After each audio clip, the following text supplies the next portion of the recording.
अध्याय 13वां हितकर वचन।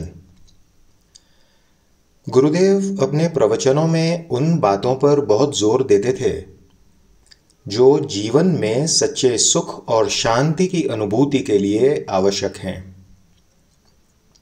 उनके अनुसार जीवन की सार्थकता और आनंदानुभूति के लिए आचरण और व्यवहार की शुद्धता, सादगी और निर्भिमानता, नीतिपूर्वक धनोपार्जन और अर्जित संपदा का एक अंश दीन दुखियों की सहायता कार्यों के लिए देना, शास्त्रों का अनुशीलन, सद्गुणों का आदान और दुर्गुणों का त्याग, ये सब बातें आवश्यक हैं। इस विषय में उनके हितकर उपदेशों के कुछ मननीय और आचरणीय अंश इस प्रकार हैं। आचरण और व्यवहार। 1. हम लोग भगवान को वाणी मात्र में ले आए हैं। हमारा ज्ञान वाणी विलास मात्र का है। हमारे धर्म ग्रंथों में कही हुई बातें हम सुनते हैं और फिर औरों को सुनाया करते हैं, परंतु सदाचार से शून्य हैं। जो पहुंचे हुए हैं उन्हें ही उपदेश देने का अधिकार है। इसलिए सर्वश्रेष्ठ उपदेश आचरण है और वही मौन उपदेश है।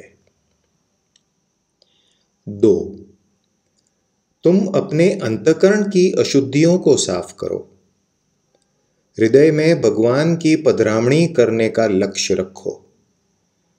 जब किसी बड़े मनुष्य की पधरामणी करनी पड़ती है तब कितनी साफ सफाई की जाती है और कितने प्रेम भाव से उनका स्वागत किया जाता है। अतः ये सोचने की बात है कि अखिल भुवन लोकनायक भगवान की पधरामणी के लिए कितनी सफाई और तैयारी करने की आवश्यकता होगी। हम चाहे कितना भी भजन करें, आसन, ध्यान एवं प्राणायाम करें, बड़ी सेवा या बड़ा दान करें, लेकिन यदि हम में नीति, सदाचार आदि नहीं है तो सब कुछ व्यर्थ है।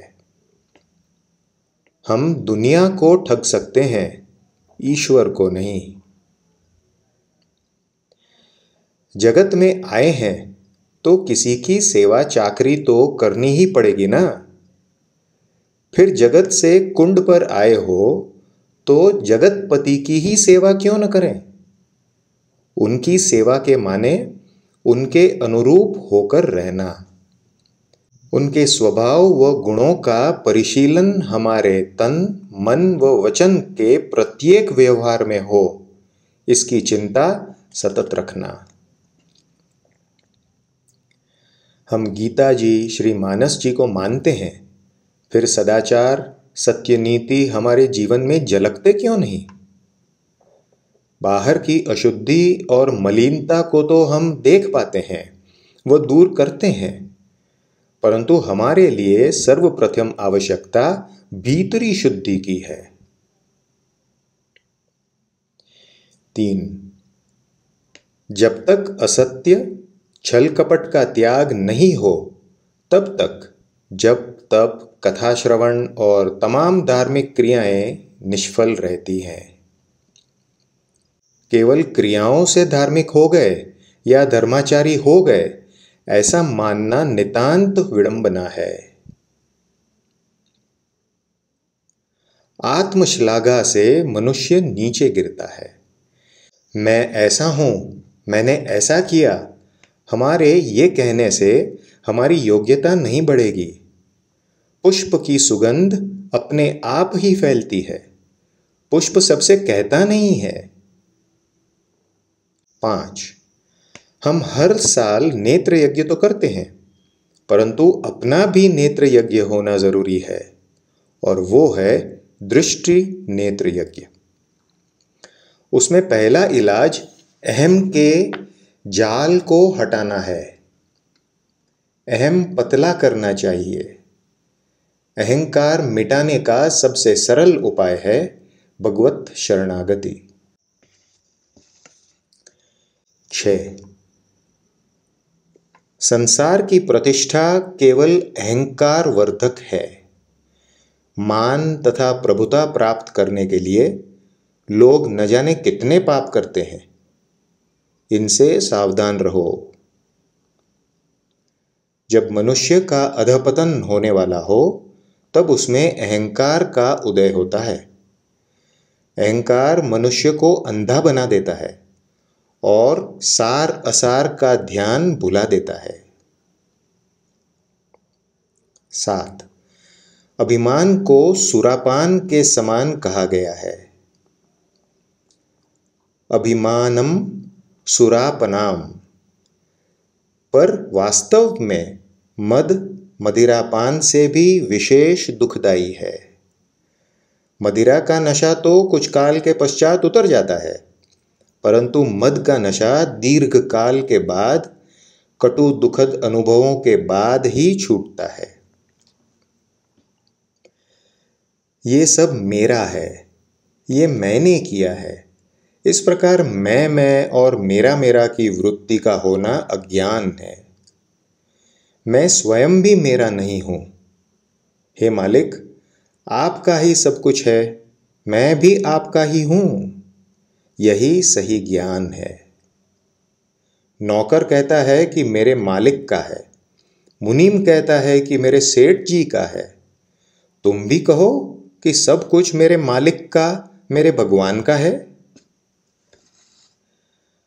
हमारे शास्त्रों में गृहस्थाश्रम में रहकर या वानप्रस्थाश्रम में रहकर अपने धर्म के अनुरूप शुद्ध व्यवहार से जीवन यापन करने वाले को भी साधु माना गया है। ऐसे गृहस्थ का आस पड़ोस और गांव और समाज में उतना ही अधिक और उत्तम प्रभाव पड़ता है जितना कि एक आत्मनिष्ठ संत का पड़ता है। 8. आतिथ्य की भावना भारतीय संस्कृति की विलक्षणता व्यक्त करती है। गृहस्थी के घर पर अतिथि आवे और वो सत्कार न पाकर चला जावे तो वह अपने पाप दे जाता है और गृहस्थी के पुण्य लेकर जाता है। इसलिए ही ज्ञानियों ने अभ्यागत अतिथि का हमेशा सत्कार किया है। 9. दूसरों से अपेक्षा रखना बिल्कुल छोड़ दो। तुम्हारी चाहना की पूर्ति दूसरा कोई कर दे, ऐसी अपेक्षा रखना महान मूर्खता है। नौकर, मित्र या सगे संबंधी पर भी आशा रखना मूर्खता है। 10. करने योग्य और ना करने योग्य कर्म का निर्धारण किस आधार पर किया जाए? लंबी चौड़ी चर्चा ना करते हुए एक आधार बताता हूं। हमारे जिस कर्म से दूसरों को दुख पहुंचे ऐसा कर्म दुष्कर्म है और उसे नहीं करना चाहिए। 11. सतत याद रखना कि अनीति, असत्य व अधर्म खुले हुए बिना कदापि नहीं रहते। पाप पुण्य छुप छुप करो, सोवत करो या जाग। तुलसी कब लगी छिपी रहे, घास घुसाई आग। 12. तोते की तरह सिर्फ वाणी मात्र से पाठ करना जड़ क्रिया मात्र है। पाठ अर्थानुसंधान सहित किया जाना चाहिए। अर्थानुसंधान का अभिप्राय है जिसका तुम दर्शन स्मरण कर रहे हो या स्तुति पाठ कर रहे हो, उनके चरित्र, आदर्श, गुणों को अपने जीवन में उतारने की शुभ भावना सहित ध्यान व स्मरण करना। उनसे प्रार्थना करो कि हे दयालु भगवान, मुझे शक्ति प्रदान कीजिए कि मैं सदैव नीति और धर्म का ही अनुसरण करूं। आज के दिन मैं कोई भी अनीति का कर्म न करूं, क्षुद्र मोह वासना मुझे शुभ संकल्प से विचलित ना कर पाए, इसके लिए मुझे बल दीजिए। कोई भी पाठ, स्तुति या प्रार्थना न आती हो तो सबसे महान और महामंत्र है श्री राम नाम। प्रेम पूर्वक श्री राम कहो। तुलसी ममता राम सो, समता सब संसार। राग न रोष न द्वेष न दुख, दास भय भव पार। 13 ऐसे नियम व्रत नहीं रखने चाहिए जो दूसरों के लिए तकलीफ खड़ी कर देवें। रहन सहन ऐसा रखना जिससे किसी को भी क्लेश न होवे, असुविधा न होवे और मन क्षुब्ध न होवे।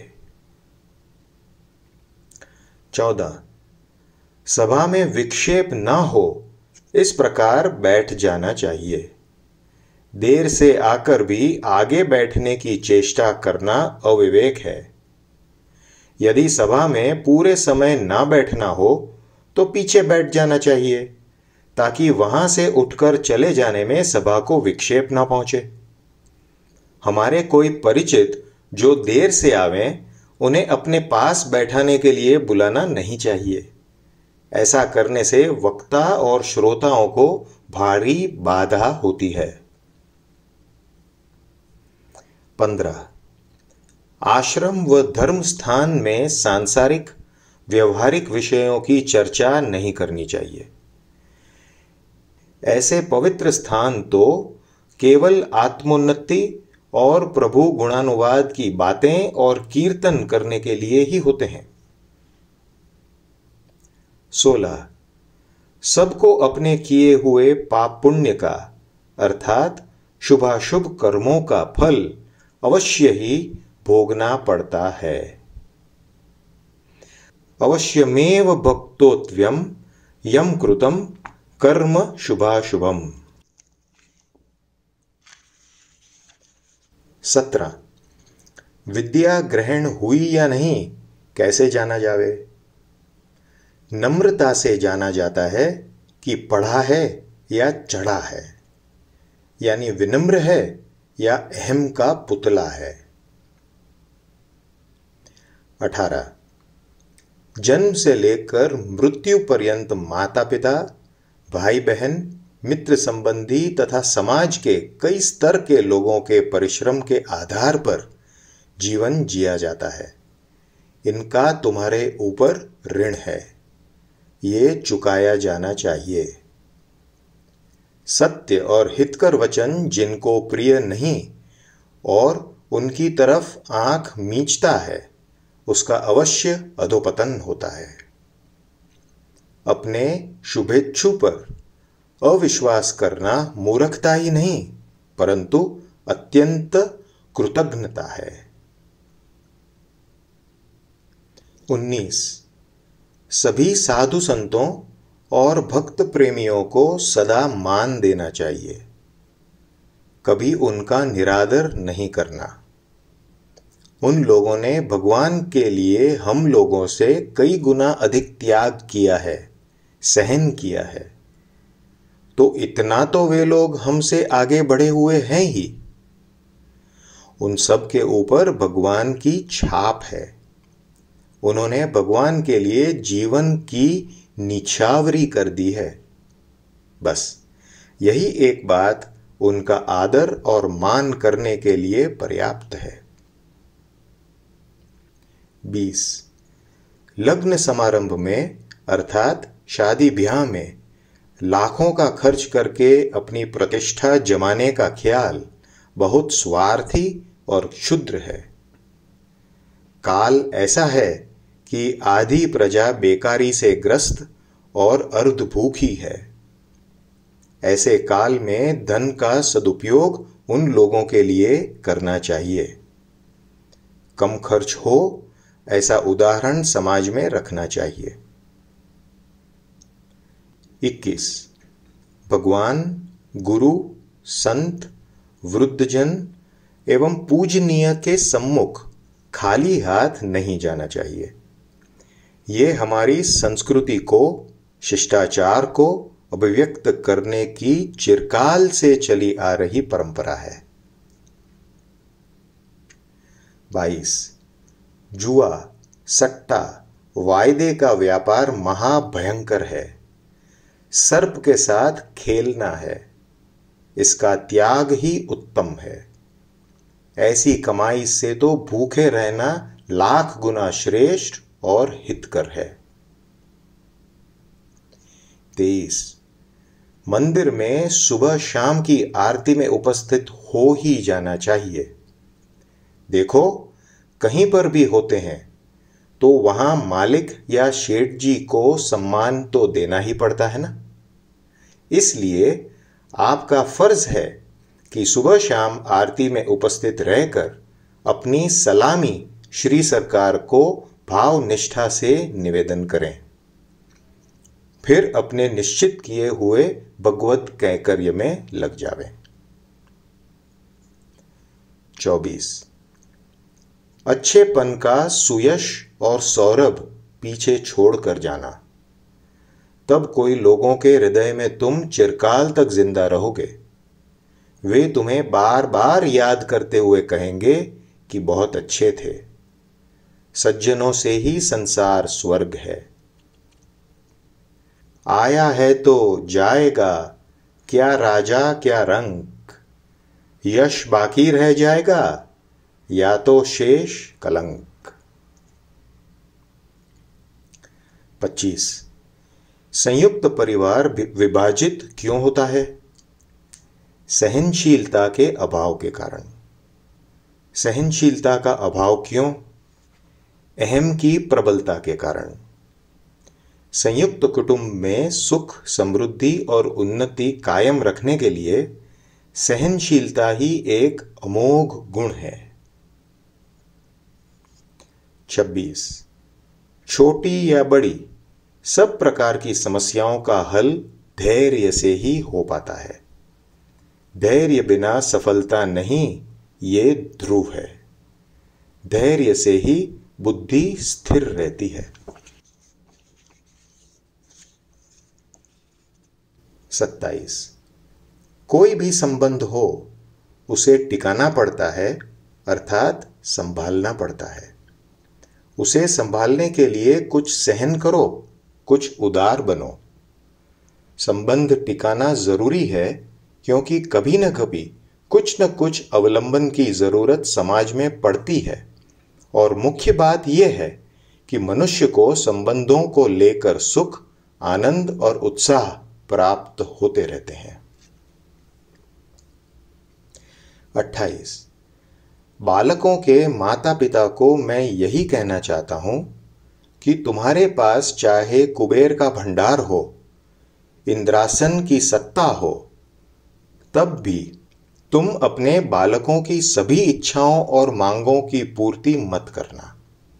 बालकों को ना सुनने की और कुछ अभावों की अनुभूति कराओ ताकि उनमें मनोबल, धैर्य व सहन शक्ति का विकास हो सके। 29. शांति चाहते हो तो ममत्व छोड़ना चाहिए। हम विषयों में लिपटे हुए हैं, यही अशांति का कारण है। तैयार किया हुआ पात्र टूट जाए तब भगवत इच्छा जानकर शांति और समता रखना प्रथम कर्तव्य हो जाता है। जब हम एक संबंध को लेकर जिस स्तर या भूमिका पर खड़े हुए हों, कोई उस संबंध का परित्याग कर दे तो वो भूमिका भी उसी के साथ नष्ट हो जाती है। 30. जिस स्थान में जाने पर चित्त में प्रसन्नता और सुख संतोष न रहे, उस स्थान का त्याग कर ही देना चाहिए। कोई क्या समझेगा इत्यादि को अवकाश नहीं देना चाहिए। 31. अपने दोषों को देखो, दूसरे के गुणों का विचार करो। किसी के कितने भी दोष हों, पर उन दोषों से उसके गुणों को आच्छादित करने का प्रयत्न कभी मत करना। सज्जन और विचारवान मनुष्य अपने दोष दिखाने वाले के प्रति उपकार भाव रखते हैं। अहम कमजोर होवे तभी ऐसी समझ उदय होती है कि मेरे दोष या मेरी भूल बताने वाले ने मेरा हित किया है। जो अपने दोषों को नहीं देखता है वो महान अविचारी है। जो दूसरे के दोष ही देखता है वो अपने दोषों की अभिवृद्धि करता है। 32 श्री गीता जी में कहा है, जातस्य ही ध्रुवो मृत्युम ध्रुवम जन्म मृतस्य च। मृत्यु अपरिहार्य व अनिवार्य है। जब जीवात्मा देह छोड़कर जाता है तब अपने किए गए पाप पुण्य के अतिरिक्त अपने साथ कुछ भी नहीं ले जाता है। इसलिए जो चीज साथ में जाती है उसी के लिए सावधान रहकर जीवन यापन करना बुद्धिमानी है। जैसा कर्म वैसा संस्कार, जैसा संस्कार वैसा नूतन संसार। मृत्यु अवश्यंभावी है, कभी भी आएगी।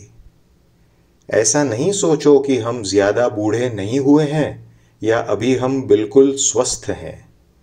मृत्यु कभी भी आ जाएगी। इस सत्य को समझकर जीवन बनाओ।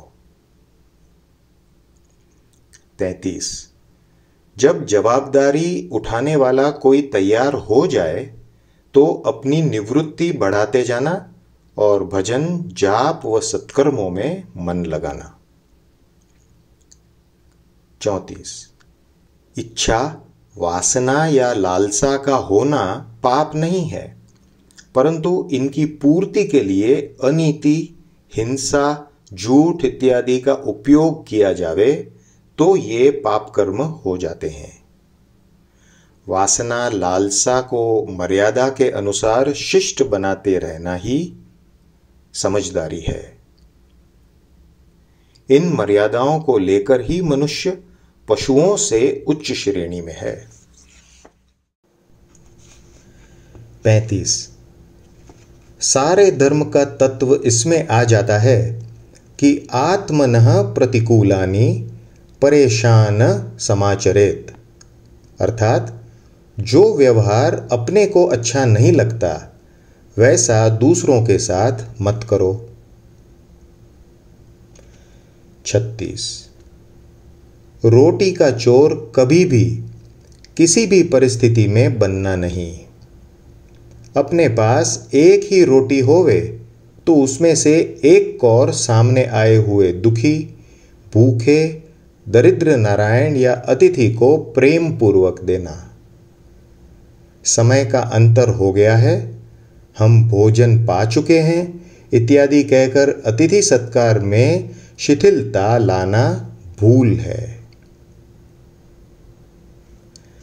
37 परमार्थ की एक पाई भी अगर अनुचित ढंग से उठा ली जाती है तो वह फूट फूट कर निकलती है।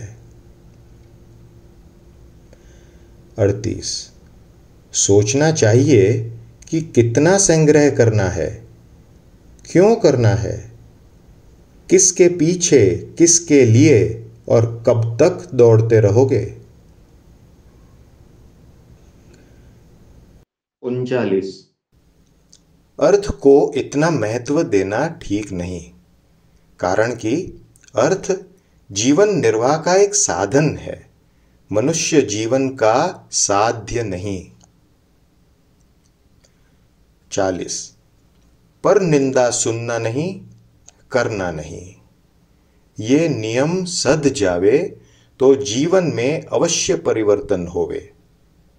अपने मन को हमेशा सद्विचारों में संलग्न रखना चाहिए। खूब सावधानी के साथ सतत पुरुषार्थ करते हुए मन के खेत में हमेशा सद्विचार और सद्भावना के बीज डालते रहना चाहिए। यदि सुंदर सुबीज नहीं डालोगे तो फिर कांटे, जाखर आदि से तुम्हारा मन क्षेत्र भर जाएगा।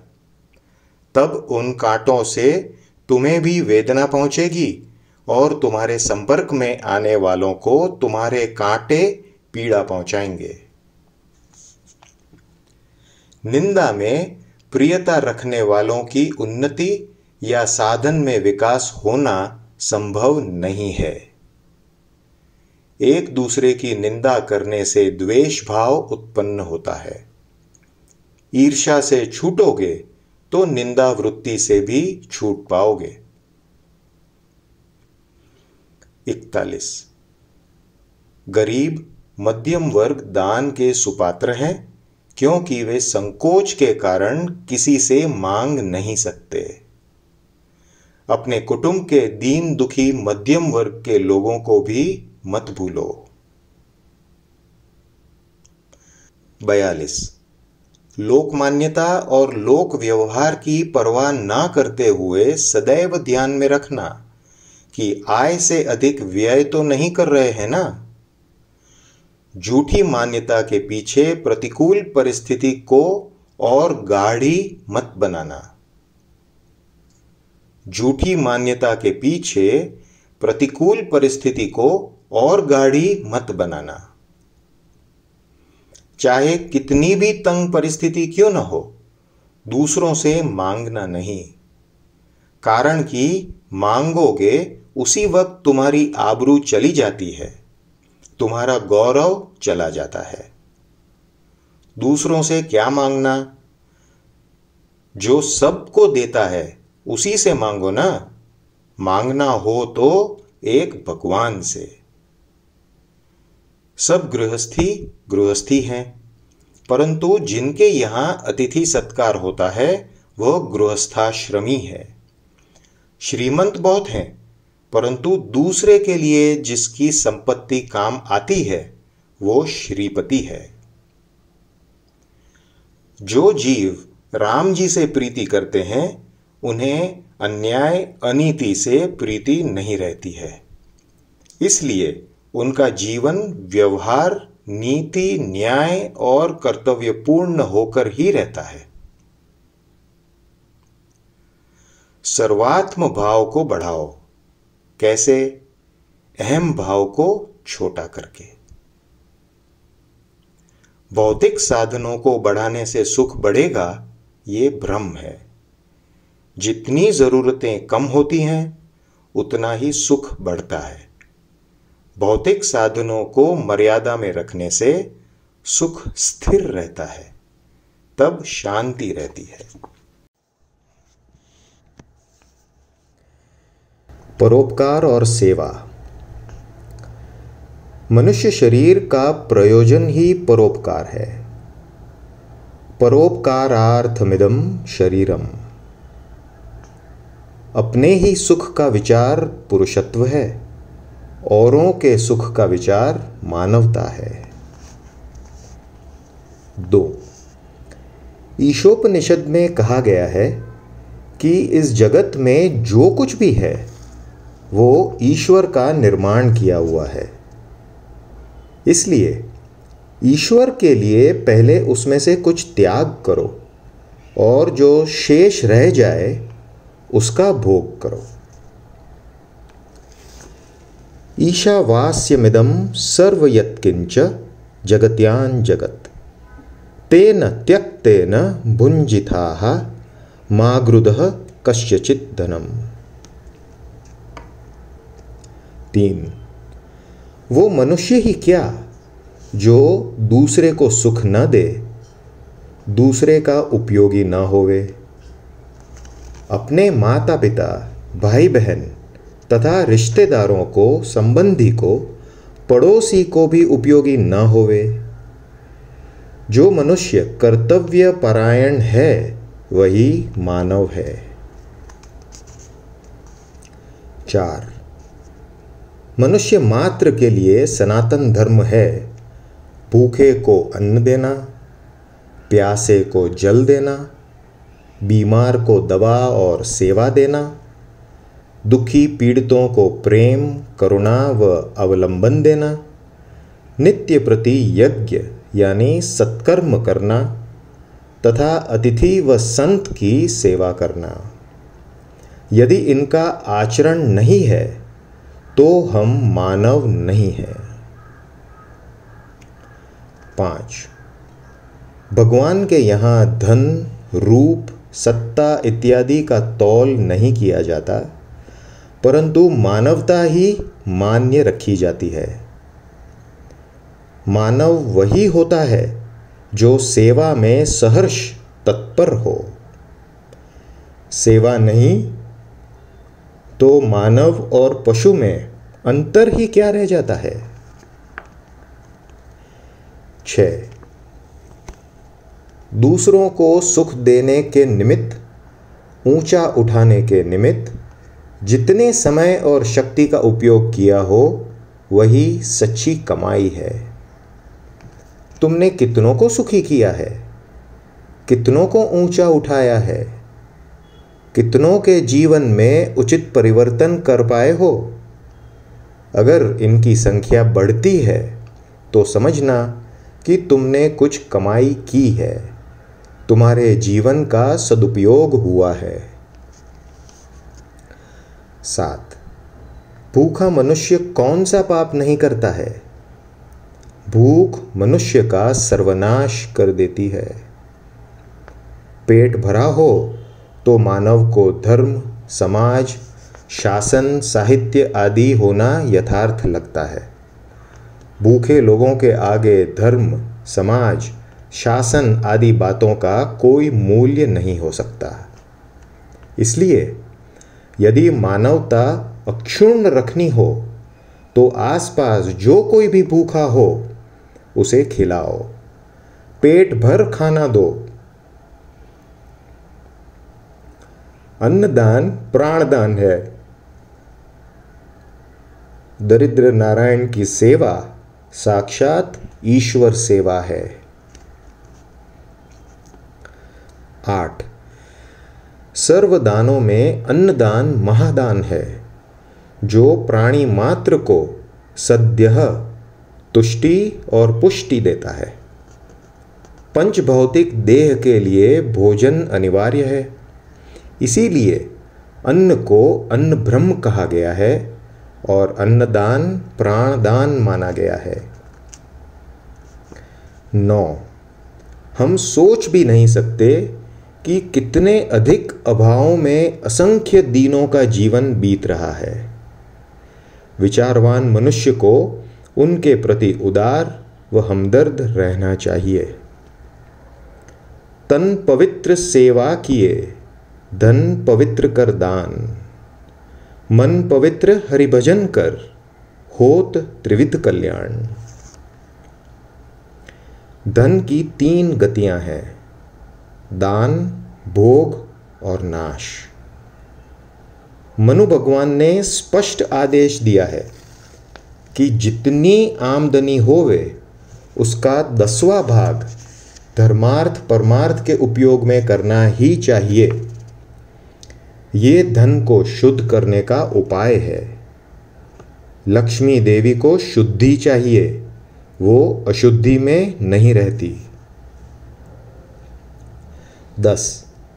केवल भोग और संग्रह करने का ही ध्यान हो तो ऐसे धन से क्या लाभ। शरीर, मन और वचन से कोई भी कार्य ऐसा न करो जिससे किसी को किंचित भी दुख या पीड़ा पहुंचे।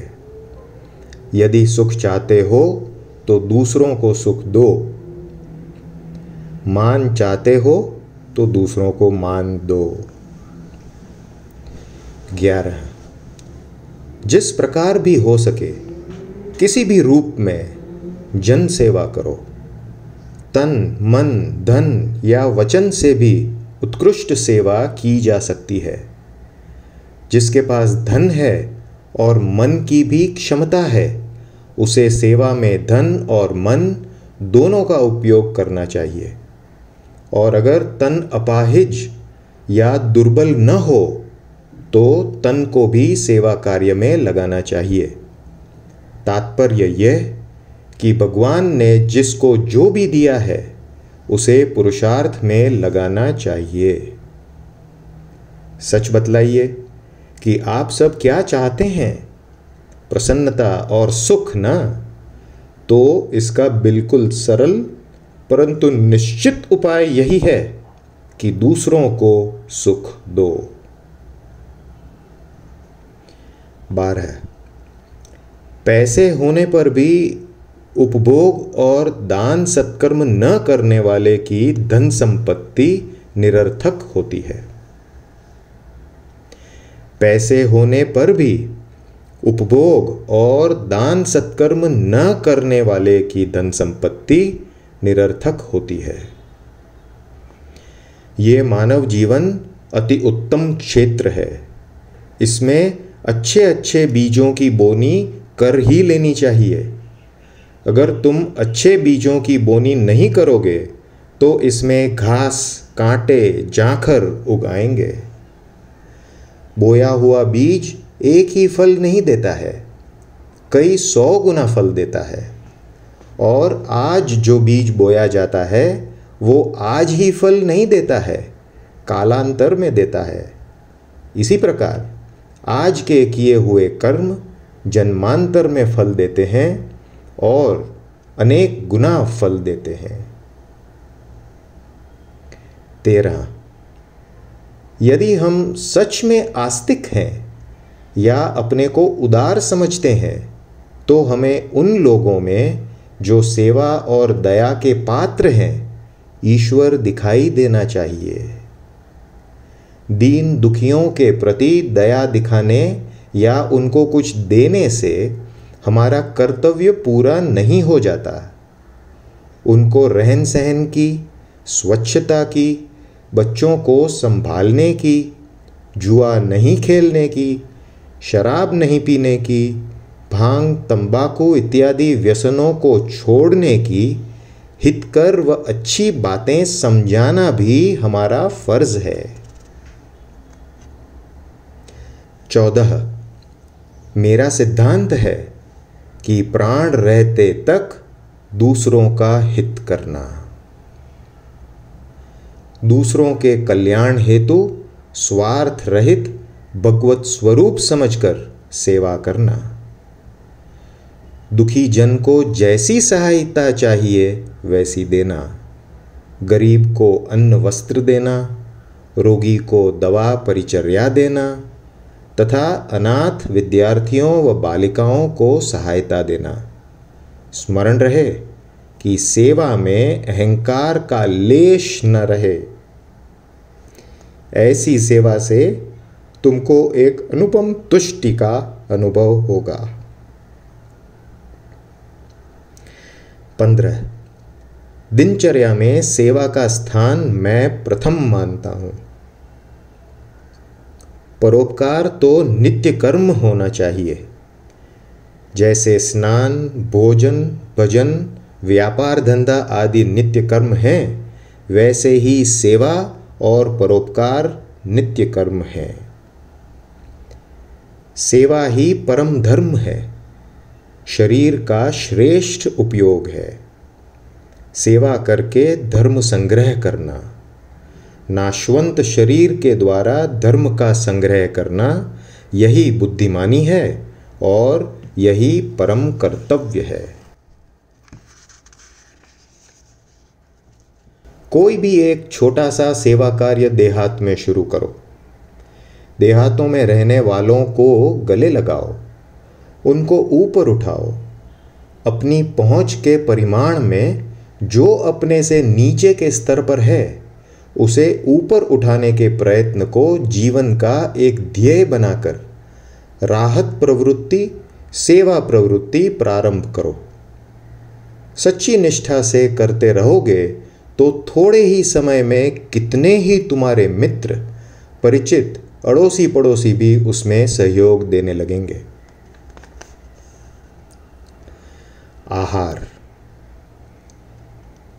1.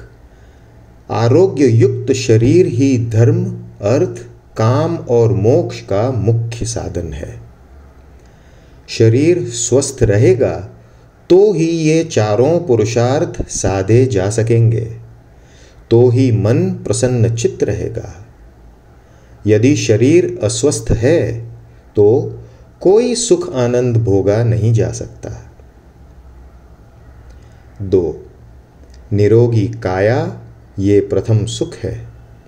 चाहे कितनी संपत्ति हो, नौकर या स्त्री पुत्र परिवार और सेवा शुश्रूषा करने वाले खड़े पैरों पर तैयार हों, फिर भी शरीर में रोग होने पर सुख नहीं लगता है। मनुष्य को चाहिए कि शरीर को निरोगी रखे। 3. आरोग्य के लिए शुद्ध हवा, पानी व आहार अनिवार्य है। यदि इन तीनों का उपयोग कुदरत के नियमों के अनुसार किया जाता है तो कोई भी मनुष्य कदाचित बीमार होता है। 4. मन के विचारों का असर शरीर के स्वास्थ्य पर पड़ता ही है।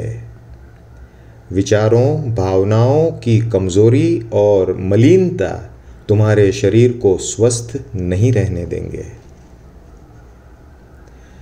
5. जीने के लिए भोजन होना चाहिए, भोजन के लिए जीवन नहीं। आवश्यक हो उतनी विश्रांति व निद्रा लेना। भोजन ऐसा लेना चाहिए कि जिससे पाचन तंत्र में कोई गड़बड़ी न हो।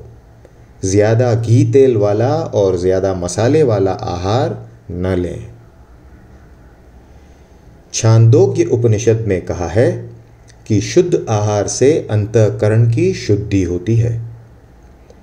जैसा खावे अन्न वैसा बने मन। भोजन के समय जो सामग्री सामने आवे उसे प्रसन्नतापूर्वक और आदरपूर्वक स्वीकार करना चाहिए। उसे शांत चित्त से पाना चाहिए। स्वाद मुख्य नहीं, परंतु पोषण आहार का मुख्य प्रयोजन है। वाणी। 1. हमारी वाणी का एक शब्द भी निरर्थक नहीं होना चाहिए। गैर जरूरी बातें न बोलें। जितना आवश्यक हो उतना ही बोलें। कटु, उद्वेगप्रद या क्षोभ पहुंचाने वाली वाणी न बोलें। अल्पभाषी अपने और दूसरों का हितकर्ता होते हैं। 2. निरर्थक बातें करने वाला कदापि उन्नति नहीं कर सकता। भगवान ने मनुष्य को 2 आंखें, 2 हाथ, 2 पैर दिए हैं, परंतु वाणी का उपकरण अर्थात जीभ एक ही दी है। 3. व्यवहार पूर्ति तक ही जनसंपर्क रखना। व्यवहार पूर्ति तक ही जनसंपर्क रखना। जो कार्य हो उसी से संबंधित बात करना। 4.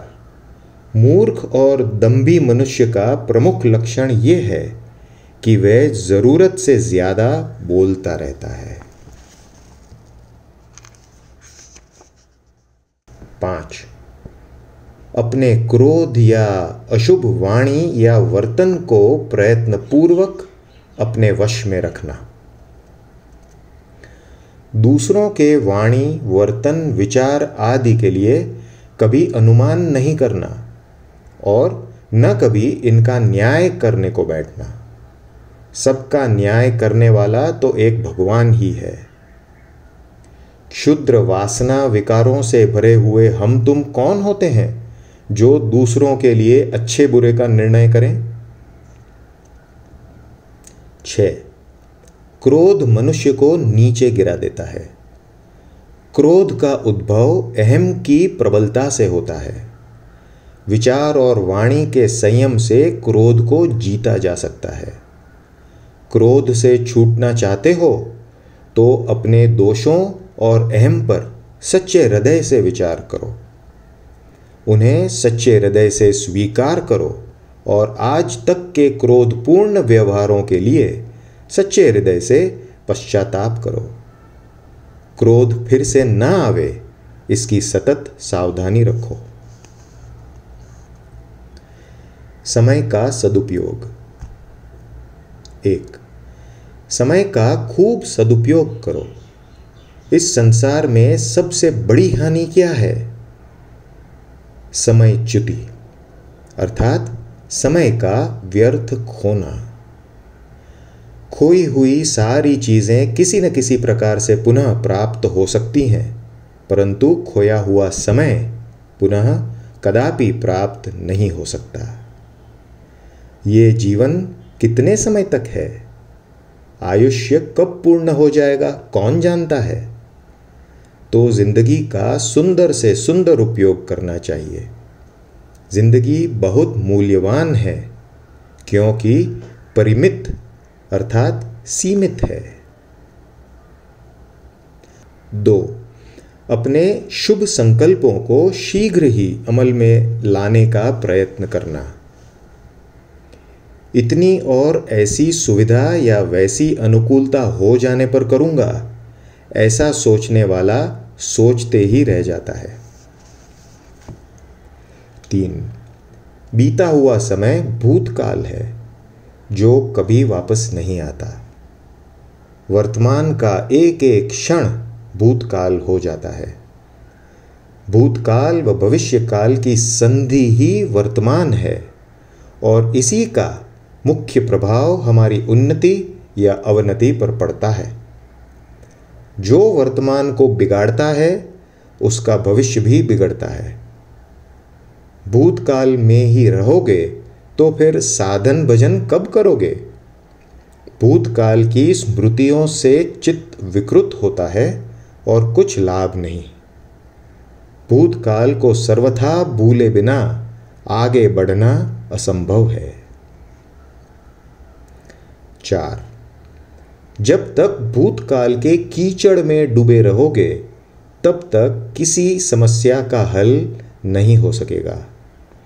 तो पहले ये निश्चय कर लो कि भूतकाल की गई बीती बातों का अग्नि संस्कार कर डालें, यानी उन्हें भस्मीभूत कर डालें। तभी उत्साह व आनंद भरे भविष्यकाल का निर्माण हो पाएगा। पुरुषार्थ। 1. भगवत कृपा उसी को प्राप्त होती है जो पुरुषार्थ द्वारा सतत प्रयत्नशील और क्रियावान रहता है। माला फेरना, पूजा, स्वाध्याय, सेवा इत्यादि मन की जागृति के लिए बाह्य उपकरण हैं। बाह्य में ही हम संतुष्ट बने रहें और समझते रहें कि हम भगवत कृपा प्राप्त करेंगे, तो ये भूल होगी। जब तक कुविचार व कुकर्म का त्याग नहीं, तब तक ये सब दंभ है। जब तक दंभ है, तब तक भगवान हमसे बहुत दूर हैं, ये निश्चित मानना। 2. ये ध्रुव है कि बिना परिश्रम के प्रारब्ध फलता नहीं। प्रारब्ध या नसीब का सीधा अर्थ है सतत पुरुषार्थ। इसीलिए अच्छे प्रारब्ध के लिए पुरुषार्थ में सतत संलग्न रहना चाहिए। हानि लाभ, प्रतिकूलता अनुकूलता में भगवत इच्छा जानना। 3. तुम्हारे प्रारब्ध में था या नहीं, इसका निश्चय तो तभी हो सकता है जबकि तुम पुरुषार्थ करते और फिर परिणाम क्या निकलता है ये देखते। यदि पुरुषार्थ करने पर भी परिणाम कुछ नहीं निकलता, तभी तुम कह सकते कि तुम्हारे प्रारब्ध में नहीं था। परिणाम में जो भी मिले उसे प्रारब्ध जानो और समतापूर्वक भोग लो। चाहे कैसा भी उत्कृष्ट प्रारब्ध हो, बिना परिश्रम के निष्फल ही रहता है। पुरुषार्थ से आकर्षित होकर प्रारब्ध स्वयं पुरुषार्थी के पास आ जाता है। पुरुषार्थ से आकर्षित होकर प्रारब्ध स्वयं पुरुषार्थी के पास आ जाता है। व्यवसाय का संचालन। एक बार गुरुदेव से उनके एक भक्त ने, जो व्यापारी था, अपने व्यवसाय के संचालन के संबंध में मार्गदर्शन देने को कहा। उत्तर में गुरुदेव ने जो कहा वो नीचे उद्धृत है। साधु क्या जाने व्यापार कारोबार की बातें, फिर भी नीति की बातें समझाता हूं। प्रथम तो आप नीतिवान ग्राहकों से ही काम पाड़ना, लेन देन करना। अनीति, दगा या विश्वासघात करने वालों के साथ काम नहीं पाड़ना। माल को यथाशीघ्र बेचकर नफा प्राप्त करना, थोड़ा सस्ता बेचकर भी व्यापार कारोबार करना। अपने कारोबार व्यापार के स्थल पर नियमित उपस्थिति देना।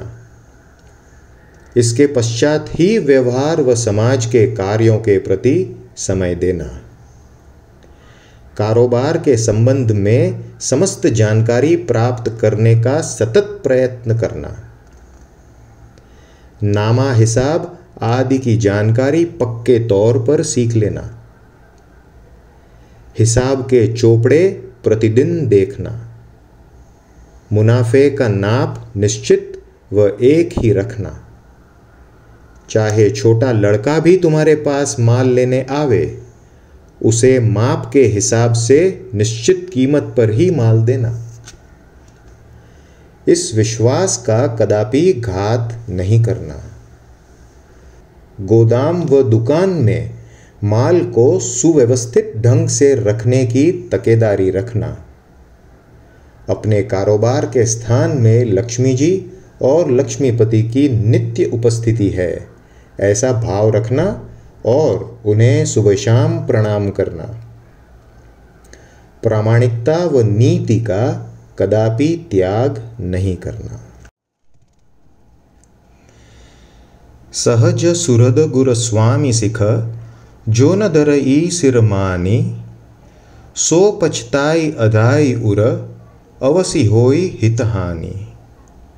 अर्थात स्वाभाविक ही हित चाहने वाले गुरु और स्वामी की सीख को जो शिरोधार्य नहीं करता, वो हृदय में भरपेट पछताता है और उसके हित की हानि अवश्य होती है।